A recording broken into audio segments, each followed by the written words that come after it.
One of the neat things that I really like about Dubai is because it's so diverse, especially if you're an American, it feels like home. And this is the Blue Water Island. This is from Blue Water Island. I was on Blue Water Island, which is basically where the Caesars property is. This is the Dubai skyline, if you will. And it looks utterly gorgeous at night. There's just no doubt about it. It's undeniable. The architecture is extraordinary. Here's an example of such. And those are the things you appreciate. And you can live in one of these apartments, right? I guess I don't want to use the term affordable, but I mean, for me, it's affordable. And, for many of you, increasingly, it will be affordable as you learn entrepreneurship. And this is one of their beaches, some of which are, uh, not natural. They were created. And I'm just pointing out here, it says luxury shower. And that's one of the things that I was noting earlier, that in Dubai, everything is luxury, right? Like nothing can just be regular. I was in the gym and I was looking at the clock and it was a Rolex clock on the wall, And some things just become a little bit overdone. Like, as you could see, they just got like the fleet of G Wagons, which actually that was not from Caesars. Those were like individual people. They just happen to all like the same car apparently. This is an aquarium that's a part of a particular hotel that I was staying at. I think it was Atlantis. Yeah, Atlantis. And this is an extraordinary hotel. It's really gorgeous. And of course, you can spend a ton of money and get super tricked out accommodations. And the resorts are quite nice, and very wholesome as well.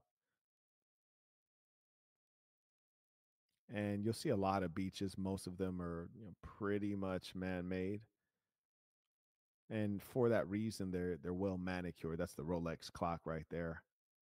And those are the extra things that they do in Dubai. But at some level, you'll find this stuff to be hollow when you go enough times and you get to see what's under the hood. It's very safe. As you can see, a random little kid walking next to me. And that's not an unusual thing, that there are significant levels of closeness and trust. I just mean like people are willing to be close to you. They're not like scared or thinking you're going to do anything, off color. People actually, in fact, I'd go as far as to say people have too much trust in Dubai. They think it's more safe than it actually is. They forget that human beings are unpredictable and fickle. And there you go. You see the leader there, the father, the creator of modern Dubai. There's just a little bit of playerism, you dig.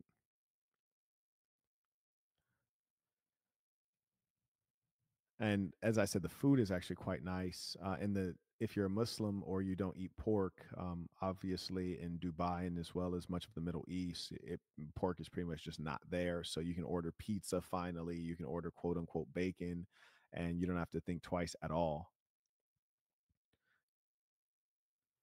And one of the neat things is that, actually, I'm going to get into that. Oh, and here's one of the African women, nice lady, and most of the people you encounter, especially the Africans, are very down to earth, very nice, and they have a lot of interesting things to share. And the this was funny. I'm gonna play this back for you. I'm playing that one back with the volume. These kind of these days deserve celebration. Let me do confirm that you can hear the audio once I play this little clip, because I thought it was funny. It cracks me up.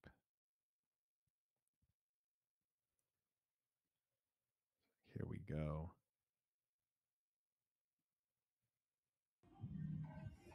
My God, it's a Negro. Is it nothing but a darling? Two floating flats. I know they can't swim, but darling, it's absurd. It's a floating Negro. But anyways, these are the kind of things that you'll see people indulging in Dubai. It's just, people are really engaging with a leisurely existence. By the way, I unfortunately dropped my main computer, which is extraordinarily expensive, and I'm hopefully I can get it fixed tomorrow. So do forgive me if we have any technical issues or if I completely disappear at any moment. Yet another reason to appreciate me while I'm here. So do forgive me if I disappear. It will be due to predictable technical issues. But as I was saying, you have people engaging in all kinds of fairly unusual leisure activities, which is these are the things that money can buy. And the neat thing about Dubai, the reason it's such a great place to be a young man who's ambitious and a man who is seeking wealth is because you're around hustlers, you're around people who really want to earn, and there's optimism. There's huge levels of optimism, which makes people spend money, invest money. There's a significant consumer base there. People like to floss, they like to be seen and show off. And so, for that reason, it's very filled with opportunity. Dubai is unique. There's nowhere else that has this level of grandiose thinking. If someone wants to build a project in Dubai, they want the best materials, they want the tallest building, they want the best location. And that kind of mentality makes it great for you to do what you want to do. And people are believers. And this is one of the thickest white girls I've ever seen in my life. The video is not capturing it. Like, and I was actually like, Lord Jesus, this is one of the most amazing natural fatties I've seen in my whole life.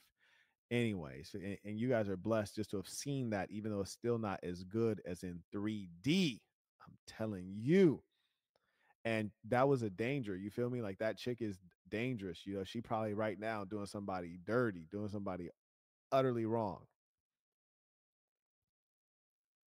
And a lot of this stuff, it's funny because a lot of these things were stolen from Vegas. You know, copycat it from Vegas, but they did it better in some cases, and they did it bigger in every case, and they'll be able to, benefit from that.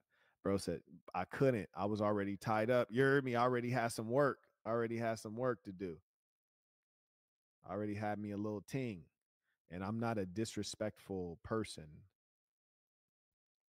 But yeah, I was getting my work in while I was out there. The floral pimpin'. And this is the Atlantis at the Palms. And this is the kind of architecture that you're seeing left and right in a lot of American cities. They're building all their high rises look like cardboard boxes, gigantic cardboard boxes. There's no taste and elegance. So the goal in Dubai is to take talent from around the world, mostly from the West, and bring it and just make Dubai the best. And so when you're in a place where people are thinking big and they're wanting to be the best, you're you have people who want to invest, you have people who want to take risks, you have people who have money to burn. That's what you need to be in. Those are there's liquidity there. That we're always talking. You ever watch people talk about stock and talk about the economy? Liquidity. That's what we want. This is one of the man. That's when I was a young boy in Dubai. This is like a throwback clip right there. The floral P. The floral P. Oh, this is when I was with this thought in Dubai. And Dubai thoughts are the worst. And I'll tell you why. It's because the Dubai thoughts, they think that they're Muslims, and it's like, shorty, you drink you smoke hookah and you go out partying and you're all about like Instagram lifestyle. Like, you're a demon. You're an actual demon. And that's the thing about Dubai, as opposed to say like Abu Dhabi, which is another city in a different emirate. Um, actually, let me just say another city, and other places in the other Khaliji states or other Gulf states. They're more conservative than in Dubai. Oh yeah, for example, there you go. Like, let me see if I miss anything. It's beautiful too. Like, I forget what hotel this even is that I'm at right here, but nice views. Oh yeah, this was actually a really great hotel. It's extraordinarily expensive, this hotel I was at. It wasn't one of their hotels that is best known by name, but Lord, it was expensive. I stayed there for like 2 weeks. It was very, very expensive, but it was great location.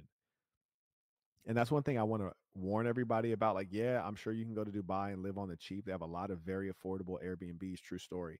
You can find a lot of cheap, like actually cheap Airbnbs, but I don't recommend it. Like, they're kind of grimy, because you have to remember that there's a lot of third world people, and you have third world people managing the Airbnb, so they're not very clean. They're quite cruddy, even if they're in a nice building, and they're small in many cases. You can find larger ones if you get the older buildings. The older buildings in Dubai have large apartments. The newer buildings might be modern, but the apartments are very small, and consistently that they're cruddy and dirty. and you have people from the third world managing them. So like the standards are quite low, and there's really no one to appeal to get it fixed. And that's why mostly when I'm in Dubai, I'm usually staying in proper hotels. So that's something to be aware of. But also, you're in a quote unquote Muslim Arab country, and then you have the scourge of the liberal white woman, which basically goes everywhere and destroys it. So check this out. And the water, of course, is clean and comfortable, feels like a bathtub. Look at this little thought right here. This particular thought is actually Asian. And I'm not saying that just because of the lack of buttocks, but I'm saying that because I actually literally remember sitting out here. She was with an older white dude, not an American. So this chick was actually Asian, but you see like a lot, mostly, liberal white chicks out there in thong bikinis. It's just so disrespectful, utterly disrespectful. The big homie, you dig? With my 3 chains on. You dig? Yeah, it's like that. And shout out to that MDB label hat. That's one of the coldest MDB label hats out there. That's number 2. The black one with the red flag is iconic, and that one is just super cold. It's not even brand colors. It's just so cold. I had to do it, and it goes so well with the gold. That was like some kind of health shot.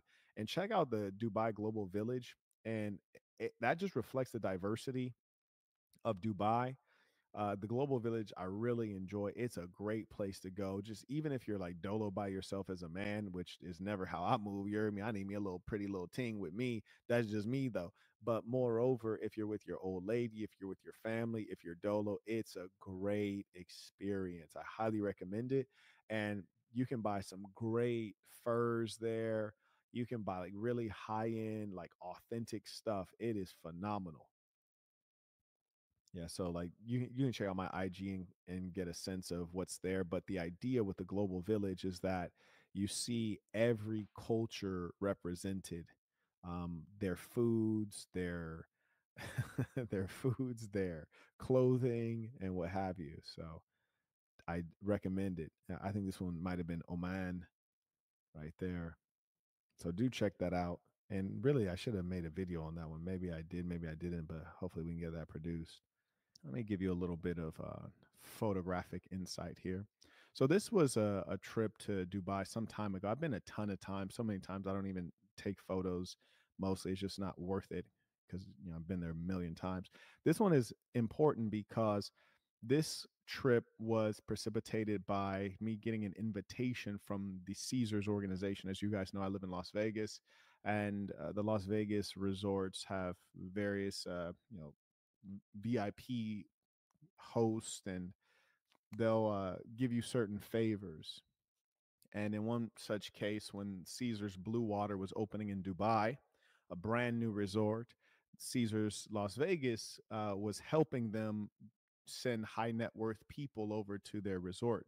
And so what they'll do is they'll offer you, hey, here's 2 free nights or 3 free nights in Caesars Palace, Caesars Blue Water, Dubai.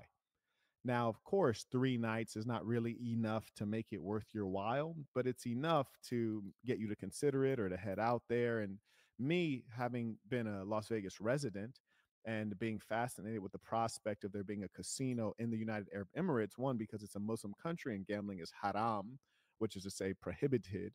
And number two, the fact that there's extraordinary levels of wealth that you'll see in Las Vegas on any given day, anywhere on the strip. It's just packed with money, cash money in particular, ballers all over the place. Now, the Middle East has ballers as well, a lot of them.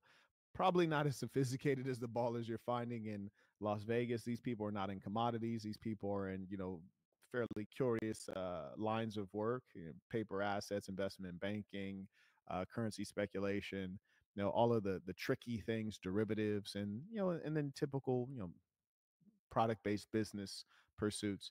Uh, the big ballers in the Middle East, they're coming from family wealth.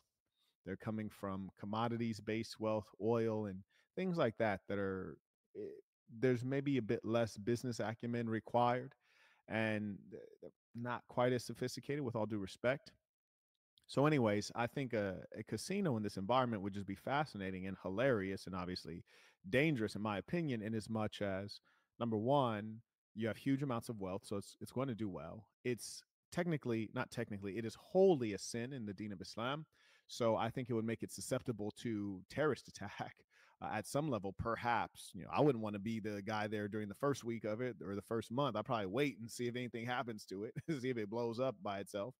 And thirdly, you are going to have to bring in highly skilled persons to work that casino. Why? Because it's going to be a target for sharks. And what I mean is this: anytime you have a lot of money on the line, you have players, cheaters, scammers, con artists who are going to go there and try to take advantage of these blackjack dealers and baccarat dealers and table games dealers that don't know what they're doing because they don't have a lot of experience. They're going to go and try to rig the slot machines. They're going to try to cheat. And these are going to be sophisticated persons, mostly Western criminals and in some cases Eastern European criminals that'll go to the Middle East and say, hey, these guys don't know what they're doing. Let me go ahead and get over on them. So what the emirate is going to have to do, and this is not in Dubai that this is happening, this is in the United Arab Emirates, which is that to say that country, what they're going to have to do is import talent from Las Vegas, which is the pinnacle, the apex of gambling, sin. So they're going to have to bring in the big bosses from Vegas, the executives. They're going to have to bring in the pit bosses, the managers, the security folks to really make sure that this casino doesn't get taken over or taken advantage of. That's where they're going to source their talent, if you ask me. They may be able to get some folks from Macau and a couple folks from Monaco or the little rinky-dink casino in the United Kingdom. But those places, Monaco deals with some money, but honestly, it's not a proper casino. It's a beautiful historical artifact, in my opinion. And Eastern Europe, you don't see much real action. It's mostly money laundering front. And so you really need the people from Vegas. Even if you look at Monaco, excuse me, not Monaco, but Macau. Macau is oriented on the Asian, Southeast Asian market. It's not a huge Western market. And the Middle East really is more so in bed with the United States. So they're definitely going to import people from the West, probably from Vegas. And these will be people that I'm familiar with. So I thought it was cool to go get a jump on it, check out Caesars and start thinking through, okay, if a casino came in, where would it go? So this was years ago. I remember I told my assistant, I said, hey, they're going to put a casino here. She was like, no way. I was like, yes way. I promise you. I was like, why would Caesars do a development here? Because Caesars is a gambling organization. So anyways, there's that. We're gonna get into it. I really enjoy Dubai. I plan on going back, even though the weather is devilish. I'll talk to you guys about some stories I may have shared at some point with regards to women, so you can have a better understanding of what's really there on the ground for you. You really can scarcely find a good woman there. You can find a beautiful woman on every corner, but not a good woman. The women are ruthless, and here's the important thing: they're third world. They have third world mentalities, and there's no disrespect to anyone in the third world, but a lot of these women who have grown up in significant poverty, and poverty is traumatic for the human female, they are extraordinarily ruthless, and you frankly just can't trust them, and you really, in many cases, you can't outmaneuver them. They're going to outmaneuver you and trick you. It's really extraordinary when you're in many places. You'll see women gorgeous. They're with a guy who's old, overweight, and just has every physical flaw you could imagine. And if you look at the girl, you'd be convinced that she's deeply attracted to him. Like, I mean, she's just on him like white on rice. And it just appears that she's smitten. And you wonder, like, wow, like she must really like him. Like, no, not really. She likes the position that she's in. And in many of these cultures, the women have created a false consciousness, which is the idea that the woman must be paid for and taken care of, 1920s kind of stuff, except that they're not giving the service. You see, just imagine you're paying all this stuff for the woman and you have a maid to clean up, right? You have a cook to do all the food. What are you paying her for? Yes, all you really have is an in-home ex worker. That's all you really have. You have an in home ex worker and you don't even know it. And so these girls are really good at fooling these guys. He writes, or darker truths that most people overlook.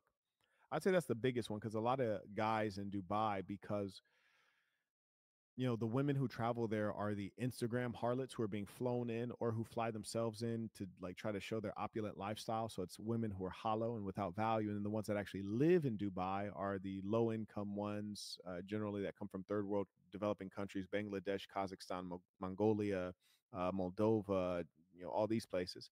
And then you'll every now and then find like some random white girl from the United Kingdom or from US. And these are generally not very intelligent women, very material focused and flashy. They like to party. So that's really like the downside is as a man living in Dubai, you're living in a place that is largely devoid of community and culture.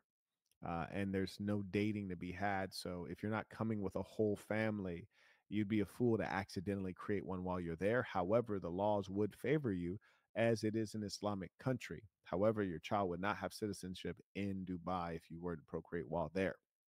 Thank you for that question. And thank you to all of the men who stand up, pay what they owe, make their name known. Shout out to the real ones.